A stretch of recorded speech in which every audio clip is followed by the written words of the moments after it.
Since we are done with week 1 of our 30-day youth business challenge, or part A, there are things that I'm going to implement in my business, since I'm also learning in the process, right? I've realized that you can actually turn a business threat into a business opportunity. Most of our business threats can actually be turned into business opportunities, because in most cases, when you look at opposition can actually work for you later on in business, because you master its operation, you master its strategies. And most of us tend to make that mistake of thinking that since this is a threat to my business, then it means that there's no way to actually fix my business.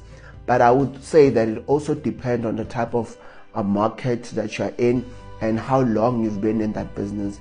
Because from my recent studies is that I've realized that if you treat a threat, a business threat, in a way whereby you constantly look for how can I engage with this thing, you can automatically turn that business threat into a business opportunity. Because most of us make that mistake of thinking that there's no way I can actually work out this into becoming an opportunity.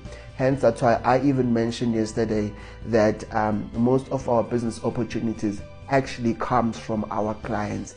Our clients are the ones that are going to show us and indicate where the money comes from and where the money is going.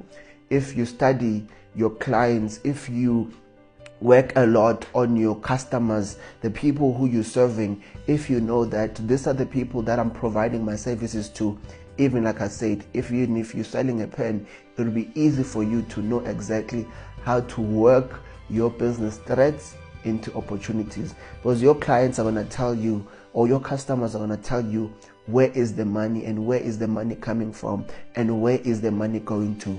Because I mentioned yesterday on another call with one of my clients that if you are going to look at your business from the perspective that you're not going to make it, automatically you will not make it.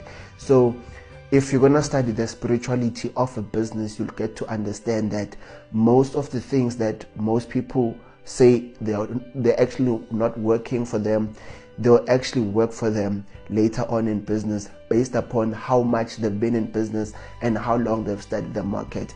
So if you're new in business, constantly think about that. How am I going to turn all my threats into opportunities? Because even with regards to SWOT analysis, it shows us there is strength, there is weakness, there's opportunities, and there are threats. So if you can turn that into an opportunity, you've won.